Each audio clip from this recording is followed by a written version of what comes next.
and share desktop. Okay, so can everyone see my slides okay? Yes. Okay, great. Let Yes, me, yes. okay, Jill, you can take it away. All right, great. Well, welcome everyone to our November NHUXPA chapter program. We're really excited to be able to hear what David Dillon Thomas has to share with us this evening on cognitive bias. Before we get started, we'll go ahead. We always have a little bit of housekeeping, and so we'll talk about a couple of different items. And yes, so about our chapter, as we always say, you know, everyone is welcome to our chapter meetings. There's no membership fee, etc. There's multiple ways to stay connected outside of the programs. And first way, of course, is the NHUXPA website. We do have a Facebook group where we post things regularly, and we're on Twitter. There's our hashtag. And about 8 months ago, when we transitioned from face-to-face to online meetings, we created a Slack channel, very active, and so grateful for folks who are out there and contributing on a regular basis. So if you want to go ahead. Here we go. Currently, we have 4 board members on New Hampshire UXPA, and Kyle, a founding board member, Roger, her husband, Christine joined us about a year ago now, and myself. So I personally am very grateful for all that my co-board members do to keep this organization thriving. And we're always looking for new board members. So if you think it's something that you might like to do, we are open, always looking for feedback from our members, and would love to have more folks on the board. It's been a very rewarding experience. I can speak from personal experience.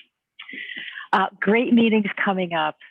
It's interesting. A lot of thought, obviously, as we go through the trajectory of our online programs since March. And we have had so many wonderful speakers and learned so much over the past 8 months, including, I'm sure, tonight. And then also coming up December 9th, we have a great topic. Abby Jones from Google Health is going to be here and talking about the Unplanner's Guide to Career Development. Throw away that 5-year plan. I think I'm definitely going to learn something there. Humility, in January, humility, the designer's most essential trait. We'll have Justin Dower here from Swift.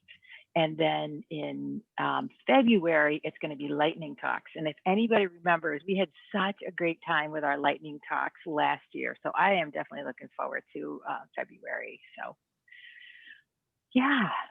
And if you want to go ahead and submit your idea for a talk, they're 10 minutes, and you can just go ahead and send an email to nhUXPA@gmail.com.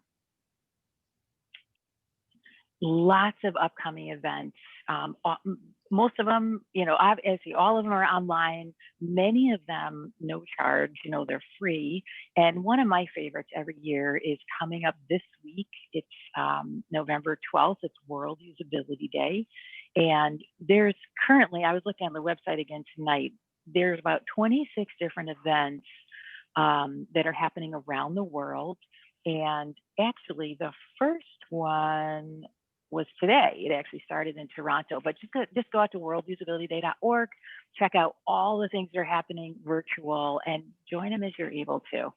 Lots of exciting things happening there. Focuses on AI. So Convey UX, that is coming up in, oh my gosh, also this week, the 12th and 13th, still time to register there, again, online. Interaction 21. So this is Interaction Week, and this happens at the end of January, so the 31st through the 5th of March. And I'm curious, has anyone attended this, Kyle, Roger? I've been in person to the IXDA conference. Yeah. This, of course, would be the first remote one that I'm attending. Yeah, it's really good, right? I mean, that's what I heard. Yeah.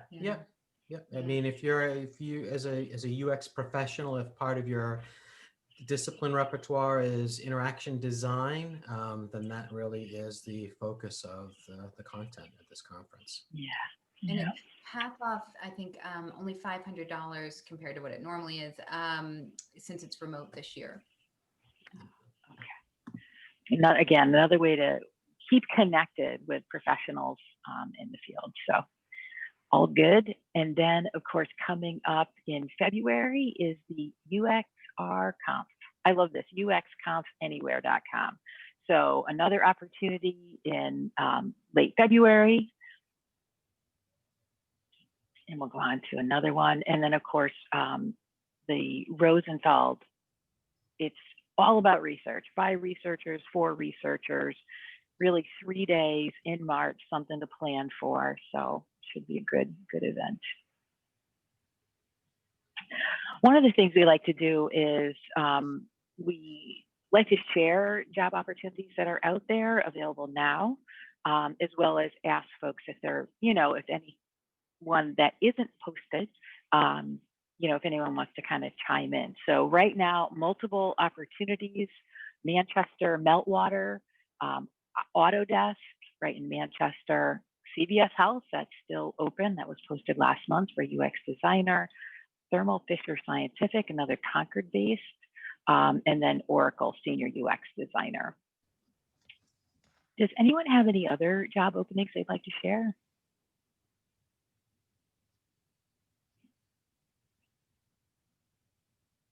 All right. And feel free to pipe in if you are looking for a position, you want to share that, you're welcome to do so now. We'll take a moment and feel free to pipe in and share a little bit about yourself. No pressure. So we are at the sponsor portion of our housekeeping, and our favorite portion.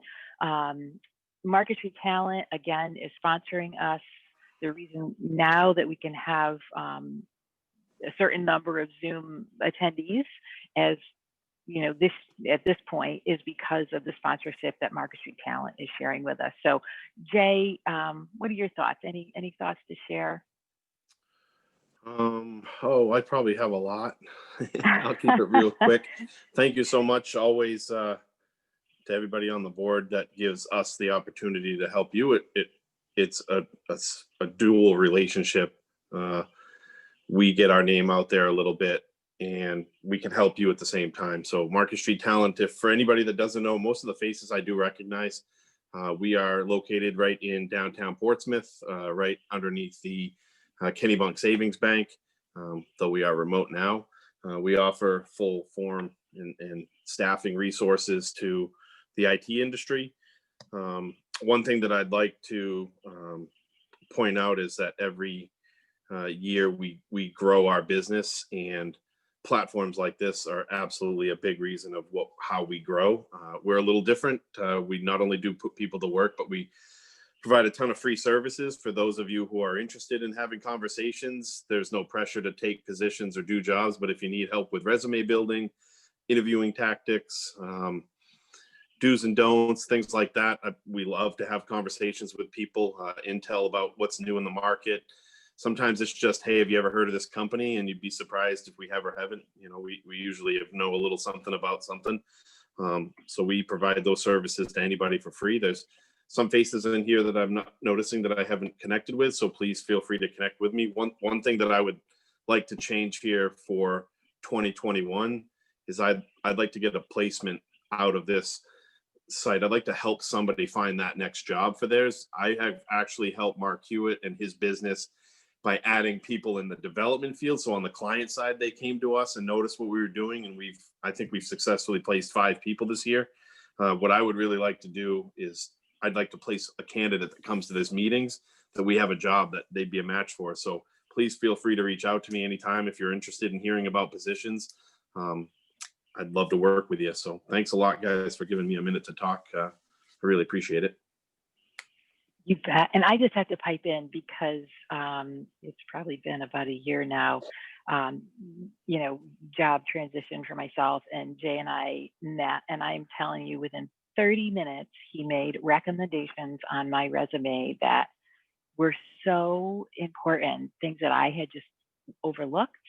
And I'm still so grateful for that time we had, that we spent together, of the input that you gave me. It was immediate, and it had an immediate impact. So thank you. Yep, I think we had an interview request for you too before they took too long. You were off the market, if I remember That's correctly. exactly right. That's exactly So right. we were really, really close. Yeah. Anybody, thank you very much for the warm welcome. Jake, would you put your contact info in the chat window for anybody who wants to reach out to you? They can go ahead and grab that. Yeah, absolutely. Yep, for sure. I'll do that right now. All right. Thanks, Jay, for all you do. And now, the reason we all got together, really excited to be able to welcome David Dylan Thomas, content strategy advocate, author, blogger, public speaker.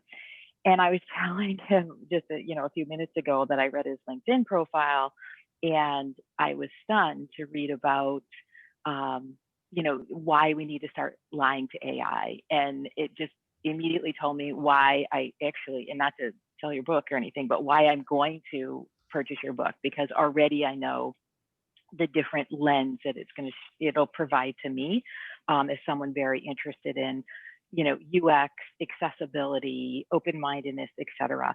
And one of the things that stood out to me, especially based on what we're going to do tonight here, which is explore how design and content strategy help to mitigate cognitive bias, help us talk to each other more clearly, and treat each other more equitably. Again, one of the things that really stood out was what you care about, David. You care about education, you care about empowerment, you care about civil rights, social action, and you care about human rights. So I am just so thrilled to welcome you to NHUXPA and learn more about your perspective on cognitive bias. Thank you so much for having me. And thank you for welcoming me. So we'll go ahead and get started. And I think you can all see my screen now. Yes. So tonight we're going to talk about design for cognitive bias, using mental shortcuts for good instead of evil. We can certainly talk about how to use them for evil, but I feel like a lot of people have got that covered already. So my name is David Dylan Thomas. I'm a content strategy advocate at Think Company, an experienced design firm out of Philadelphia. And I wrote a book called Design for Cognitive Bias. And the road to this book actually begins with a podcast I do called the Cognitive Bias Podcast. The road to that podcast began with this woman. Her name is Iris Bonnet. And a while ago, she gave an amazing talk called Gender Equality by Design. You can actually find it on YouTube. It's fantastic. And one of the ideas she puts forth is that a lot of the implicit gender and racial bias that we see really comes down to pattern recognition. So let's say you're hiring a web developer, and the image that might pop into your head when I say web developer might be skinny white guy. And it's not because you actually think that men are any better programmers than women, far from it. But the pattern that's been built up over your life in movies, television, offices you've worked in might make that equation. And so if you see a name at the top of a resume that doesn't quite fit that, start to give that resume the side eye. Now, when I saw that something as terrible as gender or racial bias could come back to something as simple and, dare I say, human as pattern recognition, I decided I need to learn everything I possibly can about cognitive bias. So I did. This is the Rational Wiki page for cognitive biases. There's well over 100 here, and I took one look at that and realized I am not going to figure this out in a day, so I just looked at one a day, and then next day move on to the next one. And this turned me into the guy who would not shut up about cognitive bias. And so my friends were like, Dave, please just get a podcast. Now, it's worth establishing from the jump, what is cognitive bias? And at the end of the day, it's a series of shortcuts your mind is taking just to get through the day. You have to make something like 1 trillion decisions a day. Even right now, I'm making decisions about how fast to talk, where to look, what to do with my hands. And if I thought carefully about every single one of those decisions, I'd never get anything done. So it's actually a good thing that most of our lives are spent on autopilot. But sometimes the autopilot gets it wrong. And we call those errors cognitive biases. So here's a fun one. It's called illusion of control. And it happens when you are playing a game where you have to roll a die. And the higher a number you need, the harder you'll roll that die, right? But if you need a low number, You roll it really gently. And we all know it makes no difference how hard you roll the die, but we like to think we have control in situations where we have no control, and we embody that desire in how hard we throw the die. Now, this one's not so harmless. It's called confirmation bias, and it happens when you have an idea and you really only look for evidence to support that idea. And if you ever see evidence that doesn't support that idea, you say fake news and you move on. So this came about at the beginning of the Iraq War. The idea was we need to go in there because Saddam Hussein has weapons of mass destruction and we got to get him before he gets us. Problem is, when we actually got in there, not so much with weapons of mass destruction. And within about a year, the president of the United States, the guy who had insisted there were weapons of mass destruction there, said, hey, we didn't really find anything. Regardless, people still believed that there were weapons of mass destruction there, so much so that even 15 years later, over 50% of Republicans and 30% of Democrats believed, yeah, there were weapons of mass destruction in Iraq. This is an extremely powerful bias, and we are going to come back to it. Now, these are very difficult to fight. Part of the problem is you may not realize that you have the bias. In fact, there's literally a bias called the bias blind spot where you think you don't have any biases, but you are sure everybody else does. And part of the problem is about 95% of cognition is happening below the threshold of conscious thought, right? We're making these decisions faster than we even realize that our rational mind can register. So the next time somebody asks you why you did something, the most honest answer you can give them is, how the hell should I know? Even if you know about the bias, we're still likely to commit it. So there's a bias called anchoring. And the way it works is I could say, okay, everybody write down the last two numbers of your phone number. And then I could say, okay, we're going to bid on a bottle of wine. Those of you who wrote down lower numbers are going to bid lower. Those of you who wrote down higher numbers are going to bid higher. It's called anchoring. It's a thing. But here's the thing. I could tell you about anchoring before we did the experiment, and you'd still do it. In fact, I could say, I will give you cash money not to do it. Probably still do it. Now, the reason we need to care about cognitive bias is because of a thing called choice architecture. And you can demonstrate choice architecture by going to the store to buy some produce, right? Common wisdom is you do not reach for the top of the barrel because that's where the grocer is going to put the product they're most trying to move, the older product. They're going to put it where it's easiest to reach. Now, they've architected that situation to benefit themselves. They could just as easily have architected it to benefit the customer and put the freshest fruit where it's easiest to reach. The point is, however they architect it, that is going to influence your decision-making process. So think about the decisions your users need to make. And then think about how people make decisions, not how we think they make decisions like a rational human being. No, how people who are making most of the decisions below the threshold of conscious thought are making decisions. Now, there are, in fact, content and strategy design choices that we can make that can help keep some of these biases at bay or even use them for good. And that's what I'd like to talk to you about tonight. So let's go back to the skinny white guy. As it turns out, in experiment after experiment, if you have two identical resumes and the only difference is the name at the top of the resume, the female name will stay on the pile, the male name will keep going. Here's the thing. Why do you need that information? What about the name as a hiring manager is helping you decide whether or not to hire them? Think of it like a signal to noise problem. The signal, the thing that's actually helping you make the decision are things like the qualifications, the experience. What might actually be getting in the way of the decision are things like gender or race or whatever you're reading into the name in terms of gender and race. So the city of Philadelphia actually did a round of anonymized hiring for a web developer position. And they learned two things pretty quickly. One, the best way to anonymize a resume, even in the high-tech world of web development, is to have a intern who has no stake in the hiring process physically print out the resume, get a marker, and redact it like a CIA document. The other thing they figured out is that as soon as you find a resume you like, the next thing you would do is to go to GitHub, it's a code repository, to see that developer's portfolio. The problem is, as soon as you go to their GitHub profile, all the personal information is there, ruins the experiment. So clever people that they wrote a Chrome plugin that would basically anonymize all of that information as it loaded. And then just to complete the circle, they took that code and they put it back on GitHub. It's there now if you ever want to try this yourself. Now, this isn't just about helping people make hiring decisions. Amazon had a hiring bot. that was supposed to help them sift through resumes. And it turned out to be extremely sexist. So sexist that if it even saw the name of a woman's college on a resume, it would downgrade that resume. And when they tried to figure out, okay, how did this bot become so sexist? They asked, well, how do we train it?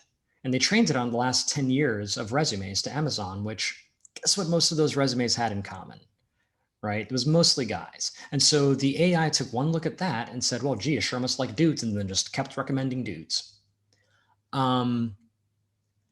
We have this illusion that AI is this perfect, objective machine, this lens, when in fact, it's really just a glorified prediction machine. And if you point it at a racist, sexist world, it's going to make racist, sexist predictions. And this was the article Jill was referring to, is like, I'm of the mindset that maybe we need to start lying to AI to actually get some of these more equitable outcomes.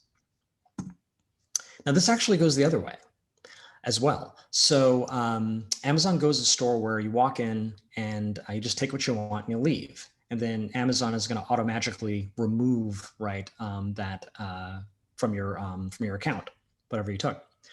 So this had a curious effect for Ashley Clark Thompson, who wrote an article for CNET called "In Amazon Go, No One Thinks I'm Stealing." And the phenomenon she's referring to is called shopping while black. And it manifests as hyper-aggressive customer service. Can I help you? Can I help you? No, really, can I help you? In Amazon Go, there was no one there to do that. So by removing one key design element, namely the staff, they were able to create a less biased experience for Ashley. We're even seeing this play out in the judicial system, where San Francisco is trying out an experiment. So district attorneys have incredible leeway in deciding whether or not to bring charges when a crime has been committed. And perhaps not surprisingly, they tend to bring charges more often when it's a black offender than when it's a white offender. So similar to the resumes, they said, well, why do you need that information in the crime report in the first place? So they started removing the gender and race of the offender, the gender and race of the victim, and the location of the crime from the crime report in an attempt to create less biased decisions for the DA. A really important phenomenon to understand is called cognitive fluency. And it's this idea that if something looks like it's going to be easy to read, we'll assume whatever it's talking about is also going to be easy to do. By the same token, if something looks like it's going to be hard to read, we'll assume whatever it's talking about is also going to be hard to do. So I've been making a lot of pancakes lately. This is a recipe for pancakes, and the text is kind of small, clumped together. And I might take a glance at this and think, you know what? I bet pancakes are pretty hard to make. I don't know if I want to make pancakes. You could take that same text and give it big full width imagery and smaller bursts of text. I could take a glance at this and think, you know what? I bet it isn't that hard to make pancakes. I think I'm going to make pancakes. A 2-minute video, forget about it. We're making pancakes. Now, if I'm making a decision about whether or not to drive or use public transportation, if I take a look at that printed schedule, I am immediately going to give up and say, oh my God, public transportation is impossible. I am going to drive. I take a look at that app screen, and before I've read a word, I might conclude, you know what? I bet public transportation isn't that hard. Maybe I'll try it. Now, I can't see all of your faces, so I'm just going to ask you to vote in your hearts. How many of you think that Rosa Parks was born in 1912? How many of you think that Rosa Parks was born in 1914? Okay, you're both wrong. She was born in 1913, but most people end up picking 1914 because if something is easier to read, actually think it's more true. But it gets worse. If something rhymes, we actually think it's more true. And this has consequences. Now, part of what's happening here is that we like things that are easy to process. Things that are easy to process feel more certain, and we love certainty. After looking at bias after bias after bias, I can tell you they're all shortcuts to certainty. So things that are easy to process feel more certain, and I'll give you an example. If I were to ask you, what did you get for your 5th birthday? It was a toy truck, right? You might say to yourself, I don't know about that answer. I don't feel very certain. It's hard to remember. It's hard to process. On the other hand, if I ask you, hey, what'd you have for breakfast this morning? probably comes to your mind right away, right? It's easy to remember, it's easy to process. You feel very certain about that. Things that rhyme are easy to remember, easy to process, feel more certain. Things that have clear, plain language and big fonts and big imagery are easier to process and feel more certain. Now, this becomes important when it comes to things that people need to believe. So in America, there was a very big crisis where African Americans, generally speaking, do not believe health information that comes from the government. In a 2002 survey with the statement, the government usually tells the truth about major health issues like HIV/AIDS, only 37% of African Americans agreed with that statement. By the time it gets to 2016, that number has dropped to 18%. Now, we could do a whole other talk about why there are legit reasons that African Americans have concerns about health information coming from the government. But the fact remains, this is information that could save lives. So if it needs to rhyme, if it needs to use plain language and pictograms, so be it. Now, when I originally put this in my book, my editor very wisely challenged me on this and said, okay, that sounds great, but can you actually point to examples where this has worked? And I'm glad she did, because it forced me to do the work and find some really interesting examples. So this is a situation where you have women who are smoking while pregnant. And when they're given materials written at the 3rd grade reading level, right, easier to process, they are more likely to stop smoking while pregnant and even 6 weeks postpartum. Similarly, you have people who are caregivers helping other people take their medicine. And when they had a plain language pictogram-based intervention, you see decreased medication dosing errors and improved adherence to actually taking the drugs. So you might be thinking, okay, that's great for plain language and pictograms, but rhyming, really? Let me tell you about Click It or Ticket. So not too long ago, a whole bunch of states started rolling out legislation that said, if you don't buckle your seatbelt, you can get a ticket. And the legislation on its own actually did a lot of good, especially among older drivers, but not as much among younger drivers. So they rolled out Click It or Ticket. And the results were that national belt use among young men and women ages 16 to 24 moved from 65% to 72% and 73% to 80% respectively. Now, just to put that in more human terms, for every percentage point you go up in people buckling their seatbelt, about 270 lives are saved. So if you do the rough math, that's something like 4,000 lives saved, in part through rhyming. It's silly, but it works. Now, the whole easy to process thing even extends to name pronunciation. There's a literal name pronunciation effect, where if your name is easy to pronounce in the culture that you're in, you tend to do better with things like voting preferences and occupational status. And caveat that easy to pronounce is a culturally sensitive thing. So in some cultures, Smith is easier to pronounce. In other cultures, Mbimo is easier to pronounce. But if your name is easier to pronounce in the culture you're in, you got it made. My favorite part of this study is that they looked at law firms. And as you went up the ranks in the law firms, the names got easier to pronounce. This even extends to stocks, right? So if you have an IPO, it's about to launch. If the name of the stock is easier to pronounce, it tends to perform better. If even the little stock ticker abbreviation is easier to pronounce, it tends to perform better. So we will put big money down on things that are easier to process. Now, the most dangerous bias in the world, for my money, is the framing effect. And it starts out pretty innocently. Let's say you go to a store and you see a sign that says beef, 95% lean. And next to it, you see a sign that says beef, 5% fat. Which one do you think people will line up for? It's the same thing, but I've made one of them sound better. I've framed it a certain way. Now, that's all good and well when we're talking about beef, but what if I were to say, should we go to war in April or should we go to war in May? See what I did there? We're no longer discussing whether it's a good idea to go to war in the first place. And wars have been started over less. Now, if you are multilingual, you actually have a secret weapon against the framing effect. If you can think about the decision in your non-primary language, you're less likely to fall for the scam. Now, I speak a little bit of French. And so if I were to think about the beef decision in French, I might think, let's see, beef, that's boeuf, that's a lot of vowels. 95%, that's 89. And by the time I get through all of that, I see right through the scam. And that's what's happening. Thinking in my non-primary languages forces me to slow down my thinking. And when we slow down our thinking, we tend to perform better. The foundational work on all of this is a book by Daniel Kahneman called Thinking Fast and Slow. And the basic premise is when you're thinking really quickly, you're using that part of your brain that goes really quickly, you're more likely to fall for biases. When you can use that part of your brain that thinks more slowly, you tend to do better. So the framing effect can also be used for good. There's an experiment where you show an audience this photo and you ask, should this person drive this car? And what you get is a policy discussion. Some people will say, old people are bad at everything. Don't let them drive. And other people will say, that's ageist. How dare you? People should do what they want. And all you're going to learn by the end of that conversation is who's on what side.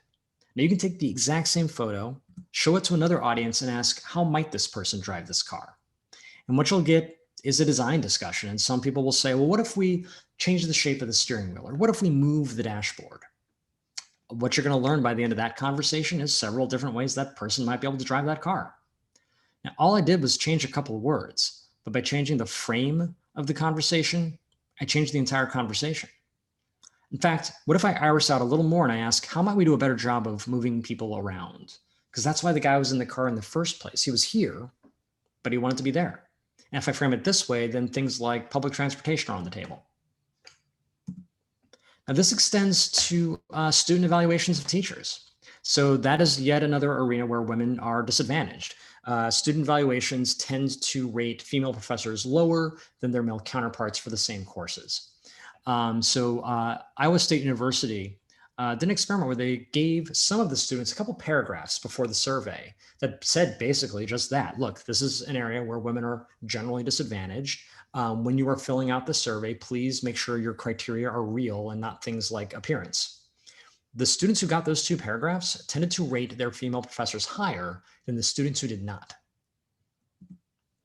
Now, I want to close this out by talking about our own cognitive biases, because these are the ones that can really get us in trouble, really get our users in trouble. So let's talk about notational bias. And you can see this play out in sheet music, right? So I grew up playing saxophone, so I had to learn to read music like this. And I was of the mindset that any music in the world can be written down this way, and then I can play it. And as it turns out, that's not even a little bit true. There's a lot of Asian music, a lot of African music, for which this is completely, Western notation is completely inadequate. It just doesn't work. And if you make this the default, it is remarkably easy to erase all sorts of cultures. You can see the same thing play out when we ask for personal information. If I'm of the mindset that there's just 2 genders and I create my forms that way, I'm going to eradicate any number of identities. While we're on the topic of asking for personal information, you should know about self-serving bias. And this is a bias where if something goes well, that's my fault. If something goes poorly, that's your fault. You may have encountered this bias in your lifetime. This holds true for human-computer interaction as well. If I'm doing something on a computer and something goes wrong, I will blame the computer. If something goes right, I will blame me, unless I've given the computer a lot of personal information. The more personal information I give the computer, the more I will blame the computer if something goes right and myself if something goes wrong. So we need to be very thoughtful how often we ask for personal information, how much we really need it, because the more we do it, the more we're potentially creating an unhealthy dynamic between people and their technology.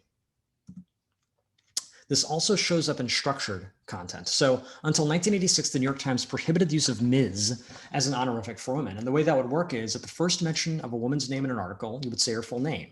And at every mention after that, you would either say Miss last name or Mrs. last name. And the pattern this sets up, and remember how important patterns are. The pattern this sets up is that the most important thing to know about a woman is whether or not she's married, and then maybe her last name. So think about that in article after article after article for almost 100 years.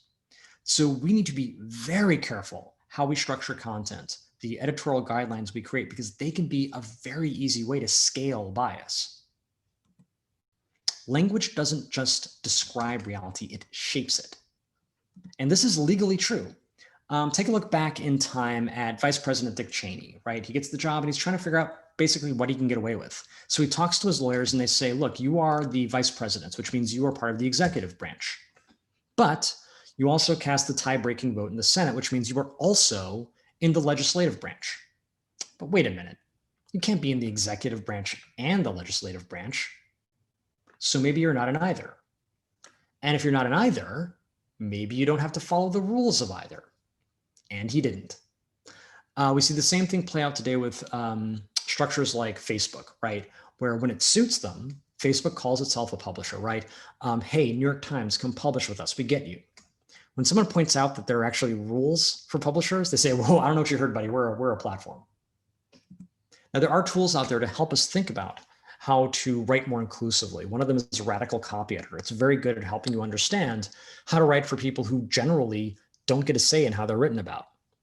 Textio is another good tool that's especially good at helping you write job descriptions that are more inclusive, because not everybody wants to be a rock star or a ninja. Another term we can think about is evidentiality, and it's something that some languages have, but English doesn't. And it comes down to verb tense.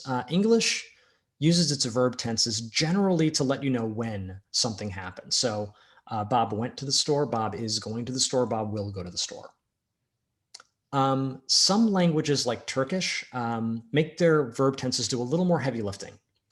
They're there to let you know how I know that Bob went to the store, right? So there's one verb tense for I saw Bob go to the store. There's a whole other verb tense for somebody told me that Bob went to the store. And then a whole other verb tense for, I don't know, I read on the internet that Bob went to the store. The point is, I can't tell you that Bob went to the store without also telling you how I know that Bob went to the store.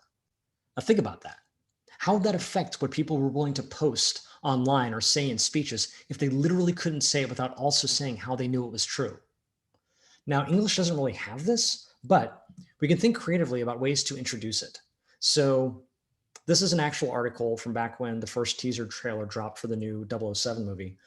The first paragraph is fairly confirmable information. This is the name of the movie. This is who's in it.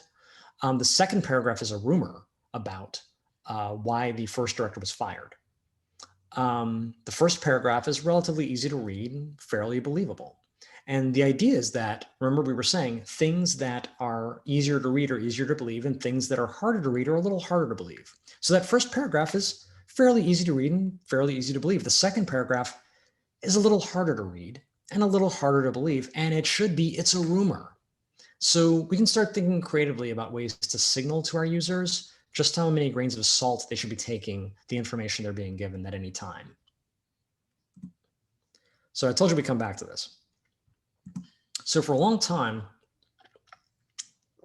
I didn't totally get how the scientific method worked. I thought it was like this. I have an idea about how the world works, and I am going to test that idea. And I'm going to write down everything I did. And if I get a good result, I'm going to tell a whole bunch of other people what I did, and they're going to try the same thing. And if they get the same result, great, that's a law, write it down, let's move on. After talking to some actual scientists, I found out it's a little more complicated than that. So I have an idea about how the world works. I'm going to test that. And if I get a good result, I'm going to write down what I did.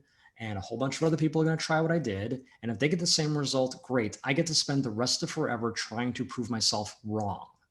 I have to ask myself, if I'm wrong, what else might be true? And then I have to try and go and prove that.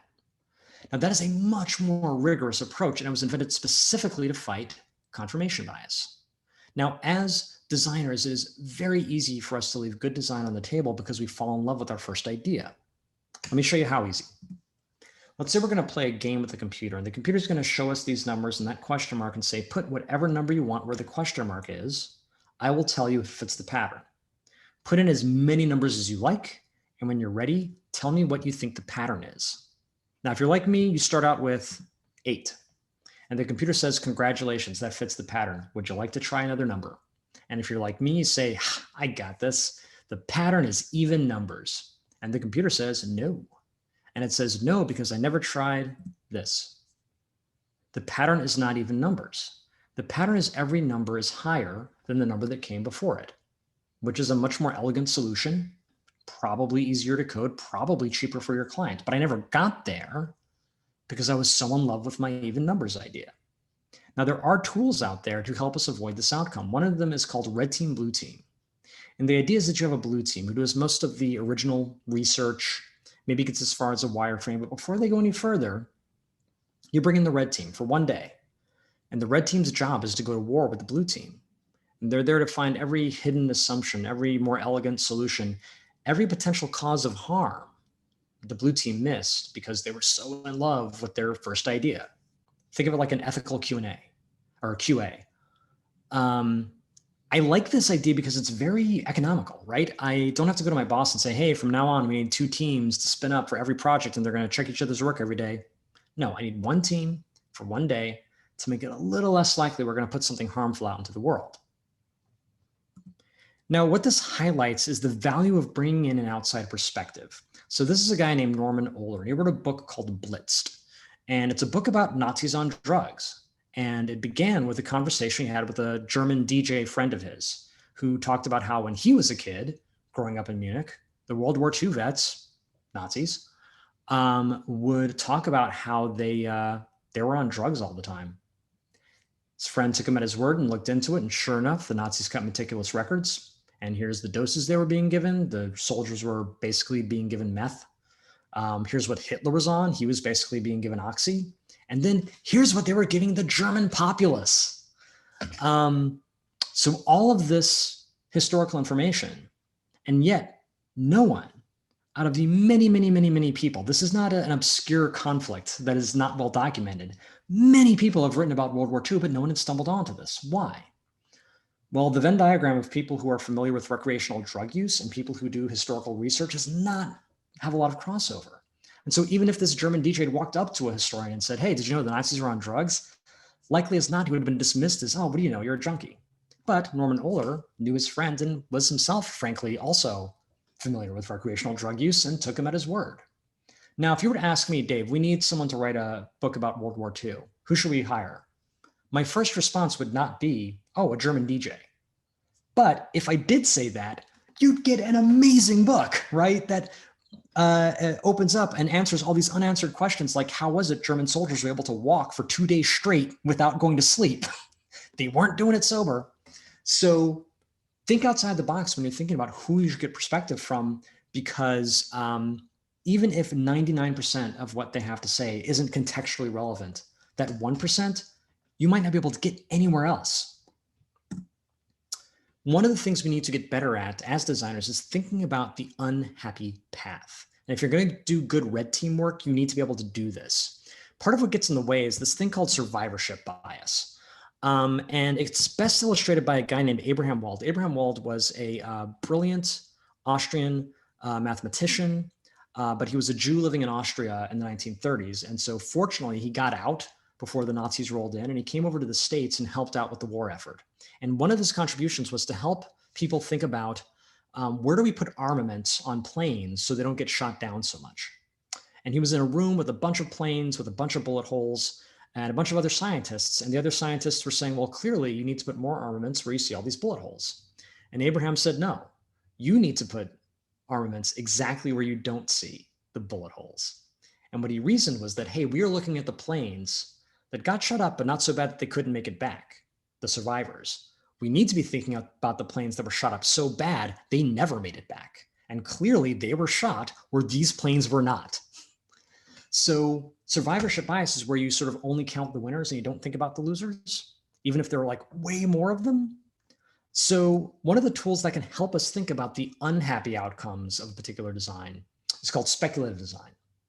And you can see it played out in shows like Black Mirror, right? Which, if you've never seen it, is kind of like a Twilight Zone for tech. And what you do is you take a near future technology and you tell a story about how it might play out if actual human beings got their hands on it, which is almost universally terrible. In fact, I think anybody working on a new technology by law should have to write a Black Mirror episode about it first. Now, this is a real job. The Superflux went down to the United Arab Emirates to help them think about the future of energy. And the question on the table was, do we continue down the path of fossil fuels, or do we start investing in renewables? Now, one of the things that Superflux did was to figure out, okay, let's say you stick with fossil fuels. What is your air quality going to be like 5 years out, 10 years out, 15 years out? But they didn't just figure it out. They bottled it. And then they made them breathe it. And by the time you get to about 10 years out, it is unbreathable. By the end of that engagement, the UAE announced that they were going to invest over $150 billion in renewables. Another thing you can do to kind of get your biases on the table at the beginning of a project is called an assumption audit. And what you do is you get your whole team in the room, and before you kick off, you ask these 5 questions. 1, what identities does your team represent? And you only self-identify as you feel comfortable, but think about things like gender or age or income or neurodiversity. And then you ask, how might those identities influence the outcome of this design? And then you ask, who isn't in the room, right? Anybody here ever been incarcerated? Anybody here live below the poverty line? Then you ask, how might that lack of perspective influence the outcome of this design?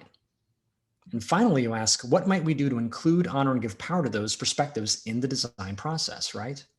And I choose those words carefully. Include, yes, obviously talk to people. Honor, hey, maybe pay them for their time, but give power. How do we identify who might be impacted by this design, who has no power? And then how do we give them power over the outcome of this design, given that they're going to have to live with the outcome of this design? Now, one of the tools in the tool belt for that piece is called participatory design.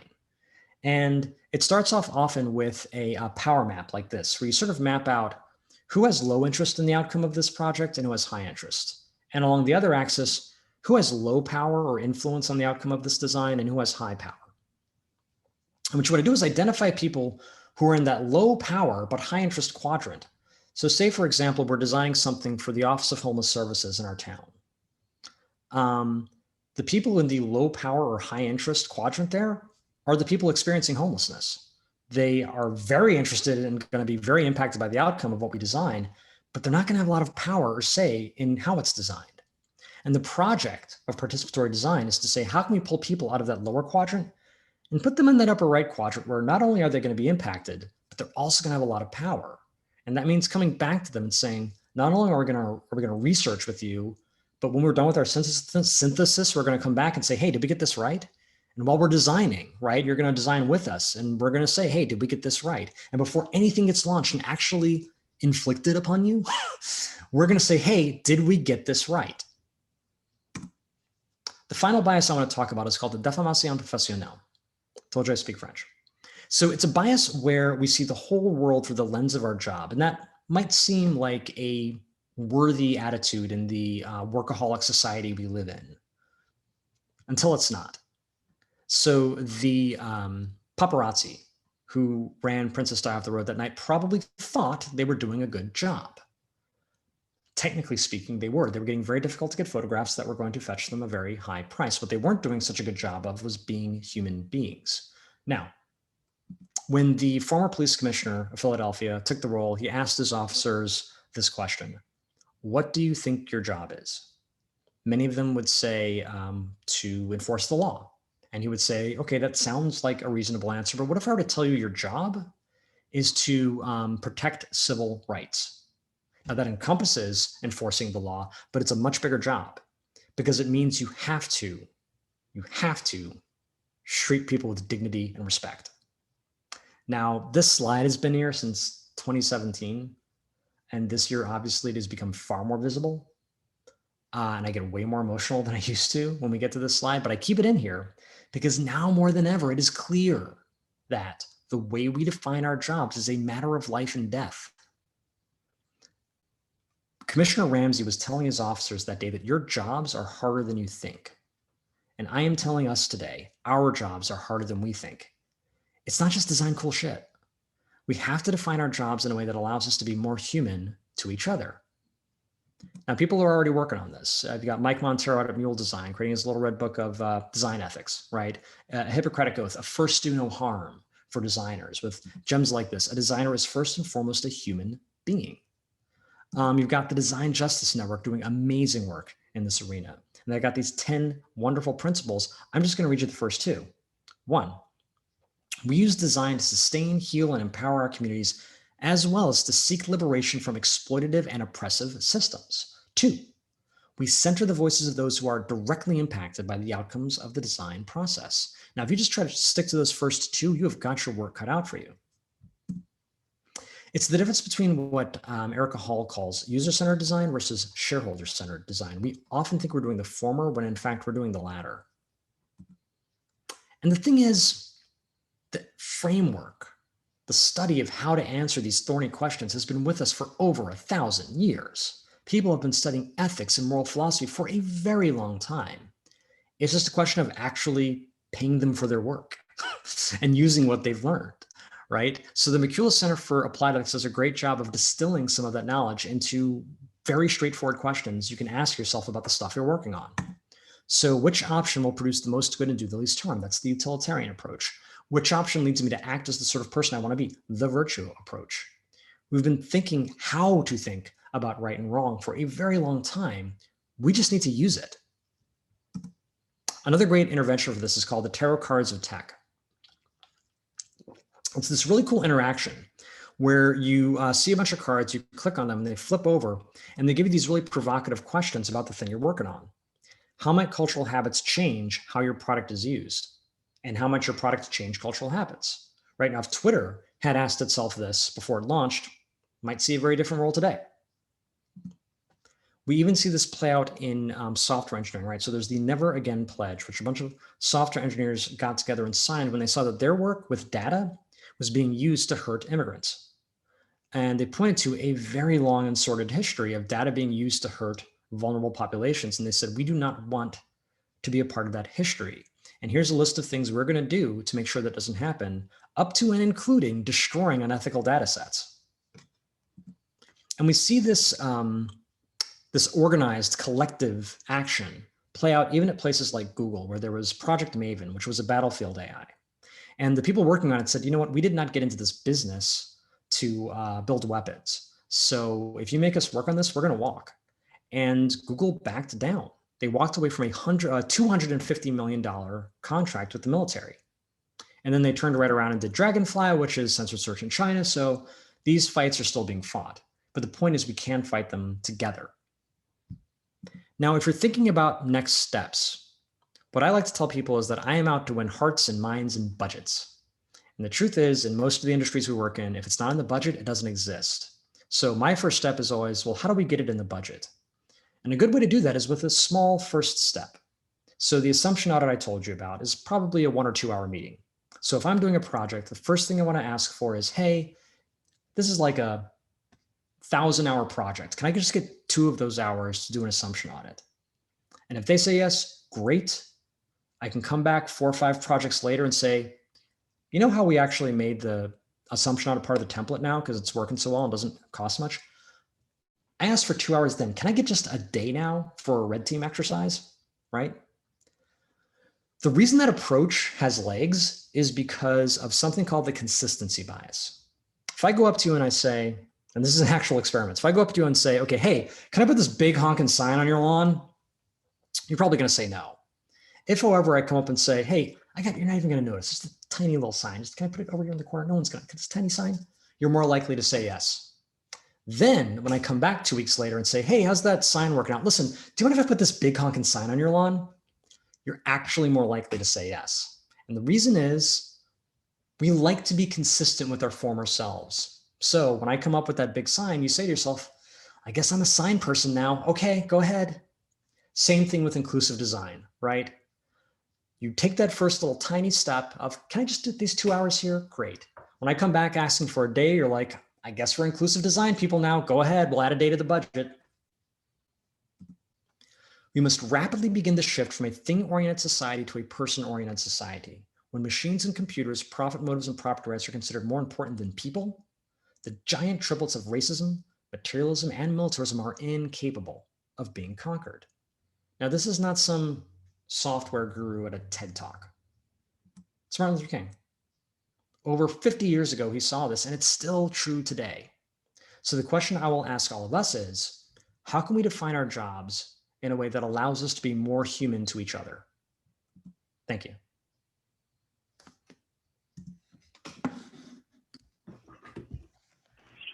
Amazing. Oh my gosh. So much amazing information. I have 2 pages of notes here. I hear about unbelievable. That was fantastic. And I think the confirmation bias as a researcher spoke a lot to me. I think when you were talking about hiding names from resumes, there's a lot of controversy now in the research world about, do we include names and pictures on personas? Is that inserting a lot of bias? And I think it's very obvious now, especially after this talk, that yes, definitely it does. Yeah, and I feel like that can go both ways, right? Because I was watching a talk by Saskia Vetteler, which was fantastic. And she had a whole bunch of like, they weren't photographs, but just, icons and drawings. And she was making some point about some UX thing. And the example included a person who was in a wheelchair. The wheelchair had nothing to do with the example, but the fact that she included it de rigueur made a really powerful statement and started to normalize thinking more accessibly. And so in that sense, it was actually diverting bias, right? So I think it's a very case by case, what is the intent, right? And then what's going to happen if you use this approach versus that approach.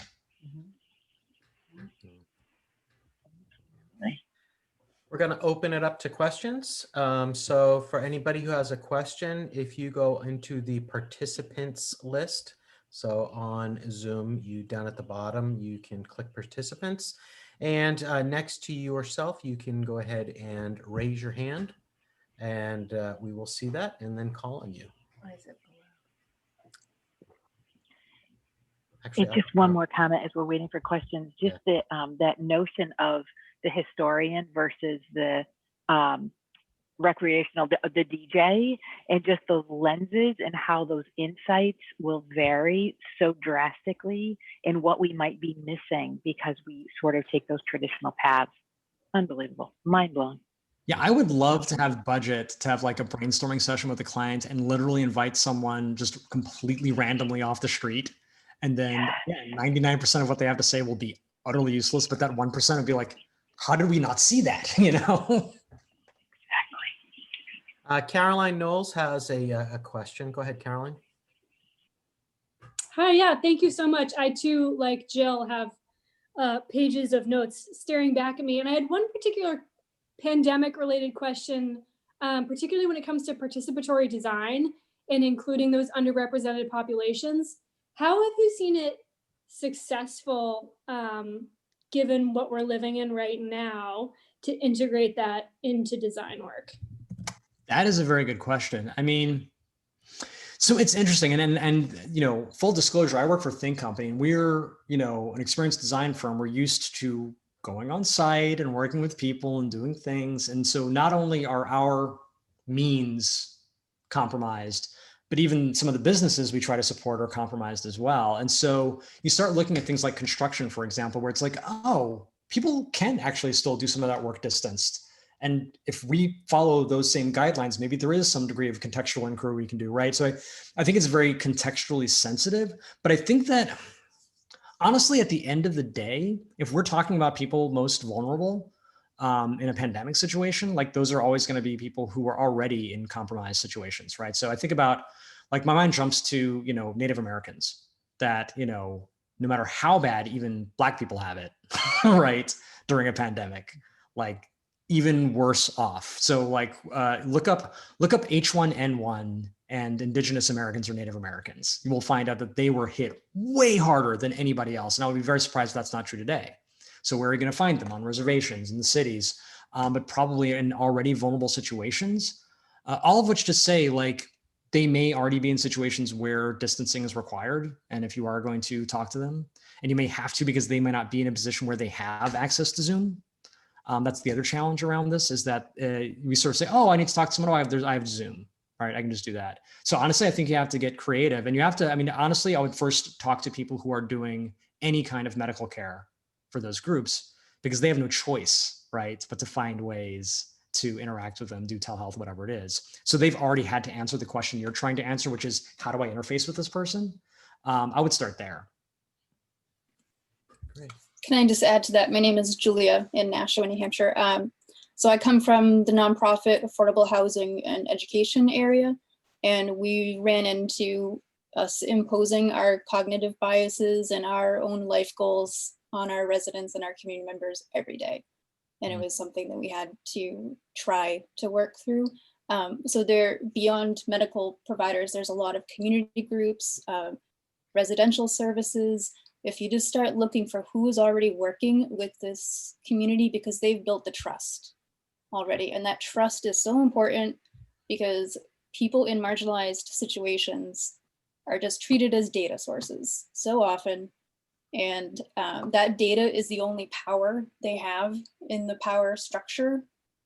So you have to go through people that have already built trust and respect with the new community to you before I think you could really effectively and respectfully learn from them. So this is actually a world that, like, looking at how nonprofits process things, might UX could learn from nonprofits. Interesting.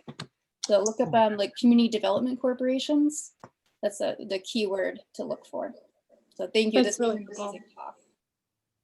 Yeah, and to that point, so the example I gave about Office of Homeless Services is actually based on a true example, and I will send out a resource sheet later that has like links to all of these things I'm talking about. But they did a great blog series about their work. So City of Philadelphia did some work. They have a whole design function that did some work with the Office of Homeless Services, and that's exactly what they learned. And they used the participatory design framework I was talking about.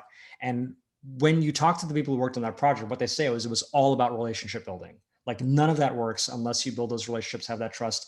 Part of it was between the team and the people they were working with, but even amongst the different parties in that whole, the service providers, the people experiencing homelessness, the government, like all these different pieces, they need to build trust with all of them, like between them as well. So it's, I mean, and anyone who's done consulting work knows that it's 90% emotional labor anyway. So there should be nothing new, but yes, like that, I agree, but you are not going to get anywhere with this without that trust and relationship building.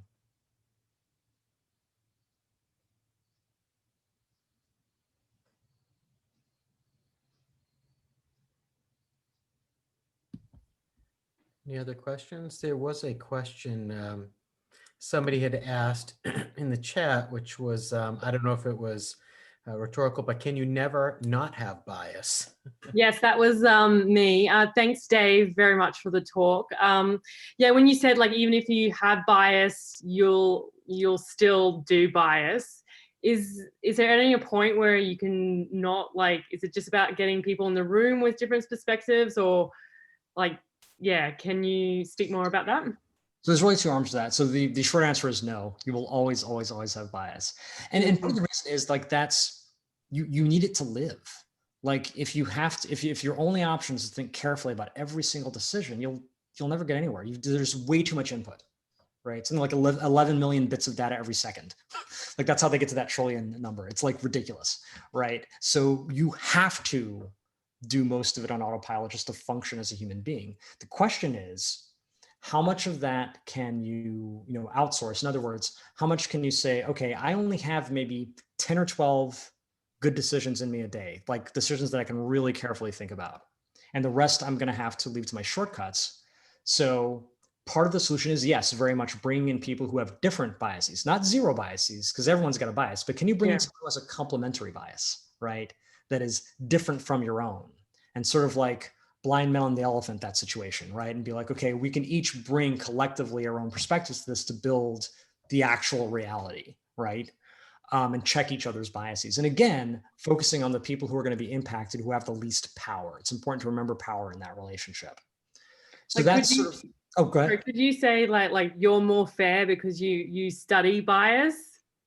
Oh, no, absolutely not. Like that was part of the horror of studying bias, was to be, okay, what bias am I looking at today? Okay, where's the part where it talks about how to defeat it? Oh, there isn't any. Okay, let me go to the next one. Yeah, okay, so none of these have actual solutions, just problems. Awesome, right? If anything, I would find the opposite. I'd be like, okay, here's something we thought might stop it, like being smarter. Nope. In fact, in some cases, being smarter makes it worse. So like that, like I very quickly found out, okay, if you think of bias as a disease to cure, you're lost. Right. Think of it like just a feature of the human body, like breathing, for example. You cannot stop breathing. And if you do, you're going to die. But you can control your breathing. You can slow down your breathing. You can speed it up. But when you let go of the wheel, it just does its thing. Same thing with your mental functions. Like you let go of the wheel, it's just going to keep doing its thing. Yeah. So part of it is inviting those other perspectives when it's necessary. Part of it is building in some of those guardrails to be like, look, I know if I look at this resume, despite my best intentions, if I see a dude's name, I'm going to give it more weight. It's like, that's not a thing I can control. So I'm going to block that out. Think of it like an alcoholic knows not to go into a bar. It's like it's a disease. They can't control it. But now that they know they have it, stay out of bars. Don't show me names. I'm not ready to look at names and not be biased. So just don't show them to me.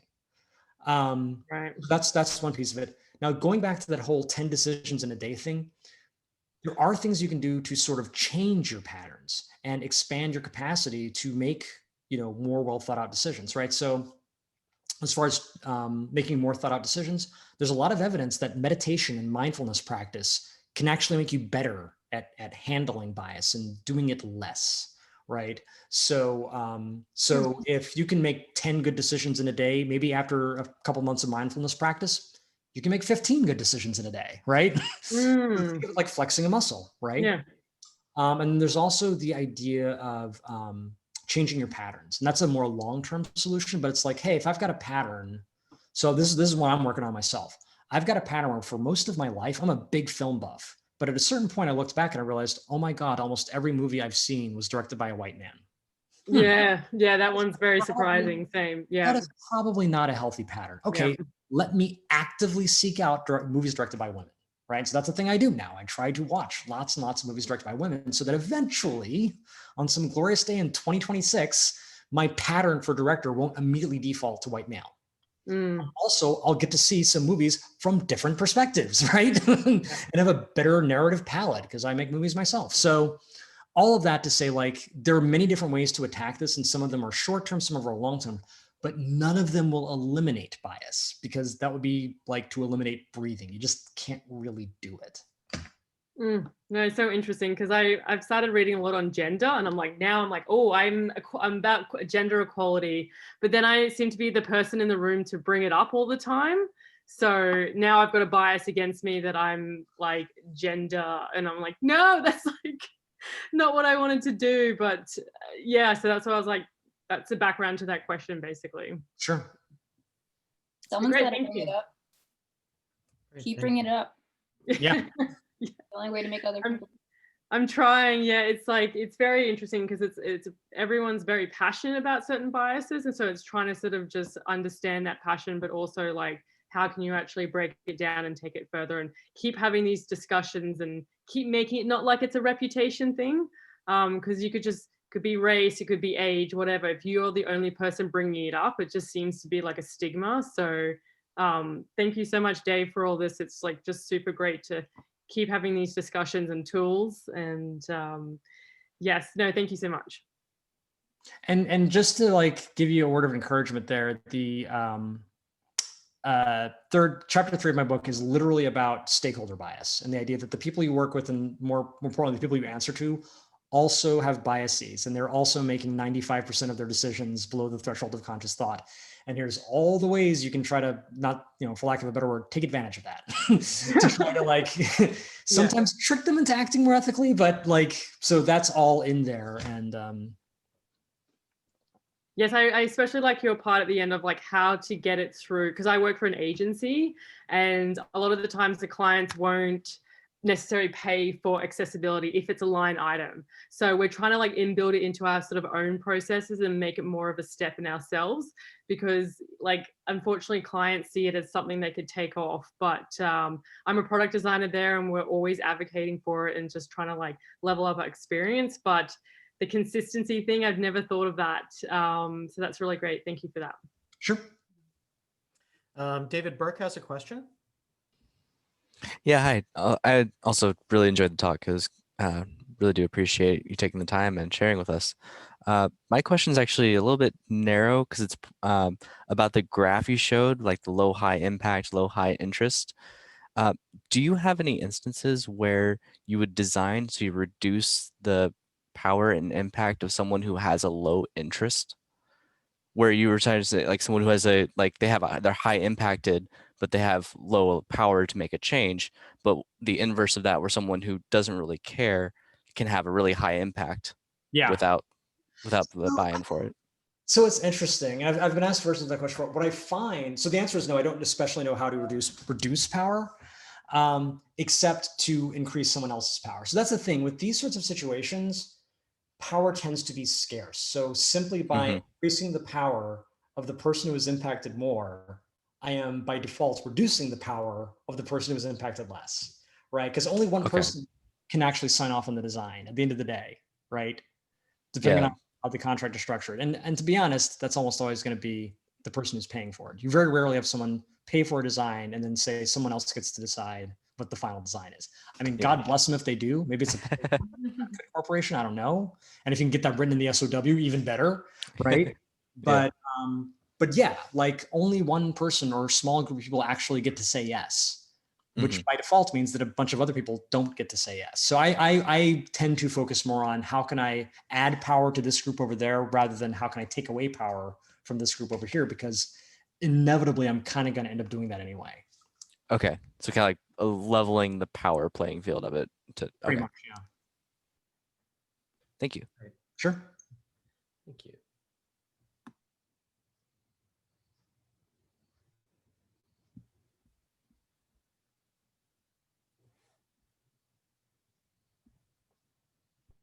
Other questions? Go ahead. Any other questions? Check the. A quick question. David, what was the name of the police officer who explained to all the policemen and women? Sure. So the guy's name. Very poorly worded question, sorry. No, I totally know what you're talking about. So his name is Commissioner Ramsey. I actually quote him in the book, and I linked to a TED talk he gave. He gave a TEDx Philadelphia talk where he gave that quote and talked about that. It's a very interesting, nuanced talk for a police commissioner to give, because he's fairly politic about trying to, like, you know, he doesn't stand up there and say fuck the police, right? But he's also sort of like what he does really, really well is understand the psychology, the philosophy of policing he's trying to proffer, which is very much about dignity. And one of the amazing things I'll never forget, he talks about how he used to be on the job with a partner.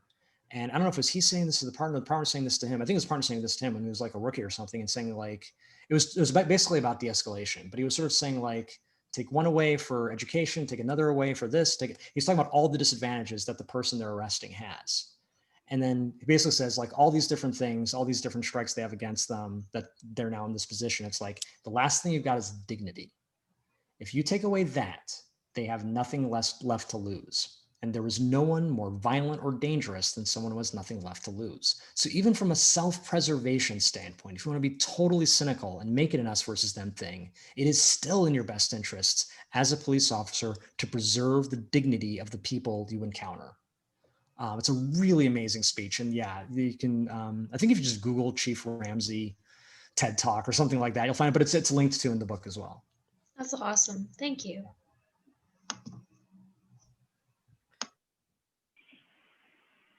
All right. If there's no more questions, Dave, we really want to thank you for a phenomenal talk. Check him out. I was going to say, if we have time, if I may, I actually kind of want to, I felt bad not completing the arc with Laura about like strategies to convince your boss of stuff. Sure. Oh, yeah. Yeah, sorry. So I'm just going to throw a few more out there.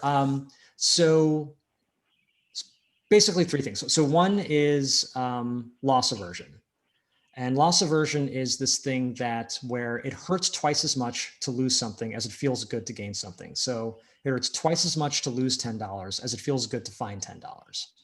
And the way this plays out for your bosses is basically, if you have a client or a boss who's risk averse, right? They're more worried about losing than they feel good about winning. And you need to pitch a change. So let's say, here's this crappy piece of software you make us keep using, and we know year over year you're going to keep making us use it. And everybody hates it. Everybody knows everybody hates it, but you've got status quo bias and sunk cost fallacy saying, oh, we already made this contract with the IT department, or we've already invested this much money in it, so we're just going to keep using it. There's one of two ways I could try to talk to my boss about that. One is I could go in and say, hey, if we switch to this new shiny software, you know, everyone's going to love you. We're going to make so much money, and unicorns are going to walk down the hallway. Weirdly, that is not as convincing as saying, hey, if we stick with this crappy software, this is how much money we're going to lose. This is how many people are going to quit. This is how long it's going to take to retrain those people. Here's how much productivity is going to go down while we're retraining those people, right? And you're painting this apocalyptic picture, which is way more convincing for someone who feels like who's risk averse, who feels like that move would be risky. And think of it this way, like if you're someone who feels it's risk averse to leave the house, if you tell them it's beautiful outside, that's not as convincing as telling them the house is on fire. right? Which risk are they really willing to take at that point? So that's one thing. Another thing is, and this is just table stakes, and it might sound weird, but I was talking to Christina Halverson about this. She's a legend in content strategy. And what she always brings up is listening and making sure whoever you're trying to convince of anything, and this could be higher ups, this could be anybody, make sure they feel heard. If someone doesn't feel heard, they will not listen to a word you say. They'll feel disrespected. They'll feel there's no value in talking to you. Even AOC talks about this, how she cannot always convince her opponents that she's right. But in the few cases where she has, it always began with that first encounter, that person walking away knowing that AOC heard them, feeling heard. And then maybe later when they're thinking about it, and they are thinking about it because they actually felt heard and not thinking about how they didn't feel heard, right? Maybe then they'll be convinced. But if that first step doesn't happen, if they don't feel heard, nothing gonna happen. Another thing is always frame things. So one of the best management consulting advice I ever got, if you need to convince your boss of something, find out how they're compensated. I call it follow the money, right? So when you walk into a boss's room, they've not been sitting there all day thinking, gee, I wonder what's troubling Laura today. I can't wait for her to walk in and tell me. No, they're thinking, I've got reports to do. I've got, taxes to file. I've got, if I'm going to hit this bonus, I'm going to have to ship this many products this month. They're worried about their own shit because everybody is worried about their own shit. So if you walk in the room with your own shit and you're adding to it, it's like, well, I don't want more stuff to worry about. But if you walk in and say, oh, so yeah, I understand you're not going to get your bonus unless this thing ships. Let me tell you actually how I can help you make that happen, right? You frame whatever it is you're trying to accomplish in terms of how it solves their problem, because they don't care about your problem, or at least they don't care about it as much as they care about their problem, right? So always, the more you understand about the problems they're trying to solve, the better you'll be at framing whatever you're trying to accomplish in terms of their world. And again, that's just good UX, right? Understand what your user needs before you figure out what you need.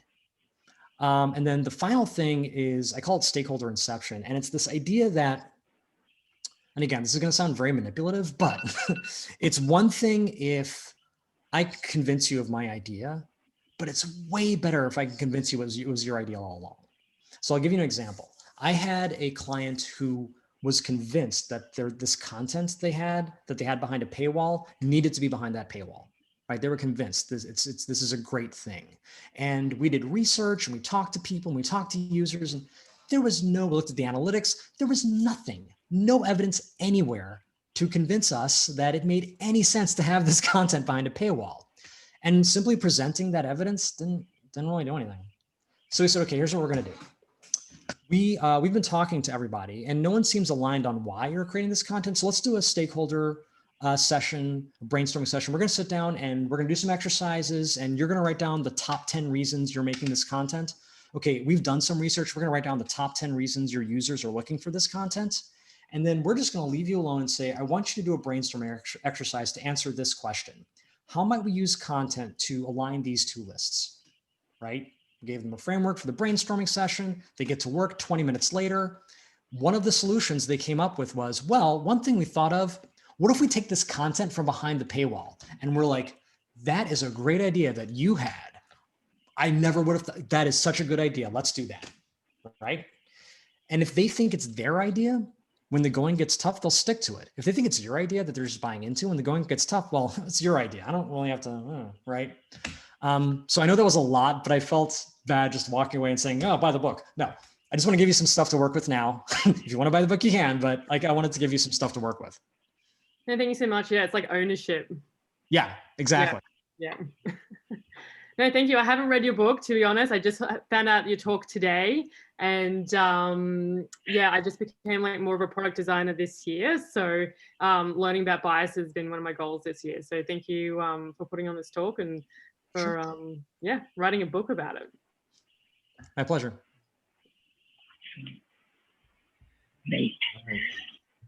And speaking of the book, at A Book Apart, you can go ahead and pick that up. Design for Cognitive Bias. Again, Dave, thank you so much. Yeah, it was really wonderful. insightful. NHUXPA has a Slack channel, excuse me, a Slack workspace with multiple channels for talking about meeting content, jobs, everything. So please feel free to check that out if you haven't already, and you can always carry on the conversation there, as well as on our Facebook page. And we have our next meeting coming up on December 9th. So we'll be posting an Eventbrite for that shortly. Yeah. Well, thank you so much. This is fantastic. Yeah. And thank you again for letting us record it too. Sure. Yeah. We'll be posting that. Yeah, this is wonderful. Thank you. I've learned so much. My pleasure. Thank you, Also- everyone. Also say hi to Neha from Christine. Oh my God, yes, I will. I love Neha. Yes, absolutely. She's actually in my acknowledgments. I pitched some of the early stuff about the book with her when I was first writing it. So yes, I will definitely do that. Cool. Awesome. Thanks again. Also really fun to have more Philly people representing up in New Hampshire. So Nice. cool. All right. Take care. Take care, everyone. Everyone. Have a good night. Bye. Thank you. Yeah. Bye. Bye.